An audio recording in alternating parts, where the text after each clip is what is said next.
আসসালামু আলাইকুম প্রিয় বন্ধুরা, আশা করি তোমরা সবাই আল্লাহর রহমতে ভালো আছো। YourFancy ইউটিউব চ্যানেল থেকে তোমাদের সবাইকে শুভেচ্ছা ও স্বাগতম। বন্ধুরা, আজকের ক্লাসে আমরা এমএস ওয়ার্ডের টেবিলে শর্টকাট ওয়েতে কিভাবে সিরিয়াল নাম্বার ইনসার্ট করব সেটা দেখাবো। দেখো, আমি অলরেডি একটা টেবিল অঙ্কন করেছি দুইটি কলামের, বাম দিকে সিরিয়াল নাম্বার, ডান দিকে নেম। আমি নেমগুলো সংক্ষেপে দেখানোর জন্য লিখেছি, তোমরা পুরো নামগুলো লিখে নিবে। এখন আমি বাম দিকে সিরিয়াল নাম্বার দিতে চাই 1 2 3।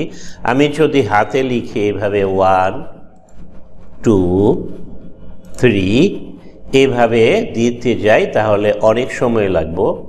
এখন আমি অতি সহজে তাড়াতাড়ি শর্টকাট ওয়েতে কিভাবে এই সিরিয়াল নাম্বারগুলি দিতে পারি সেটা আমি এখন তোমাদেরকে দেখাচ্ছি। প্রথমে আমি এগুলি ডিলিট করে দিলাম।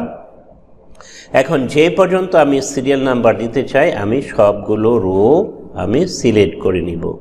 সিলেক্ট করার পর দেখো আমি হোম মেনুতে ক্লিক করব। হোম মেনুতে ক্লিক করার পর দেখো এখানে একটা প্যারাগ্রাফ সেকশনের অনেকগুলো অপশন আছে। প্যারাগ্রাফ সেকশনে অনেকগুলো অপশন আছে। উপরে দেখো প্রথমে আছে বুলেট, তারপর দ্বিতীয় যে অপশনটি সেটা হচ্ছে নাম্বারিং। এই নাম্বারিংয়ের কোনায় ক্লিক করব। কোনায় ক্লিক করার পর দেখো নাম্বারিং লাইব্রেরি নামক একটি অপশন আছে। দেখো এখানে 1 2 3 এইভাবে আছে, 1 2 3 ব্রেকেট হিসেবে আছে, তারপর রোমান অক্ষরে আছে, তারপর এবিসি বড় হাতের ছোট হাতের এবিসি, ছোট হাতের এবিসি ডট, তারপর রোমান অক্ষর ছোট হরফ আছে। তো আমি প্রথমে যে এই নাম্বারিং অ্যালাইনমেন্ট যেটা লেফট এটা দিলাম। দেখো কত সহজে আমরা এই নাম্বারিং বা সিরিয়াল নাম্বারগুলি দিতে পারলাম।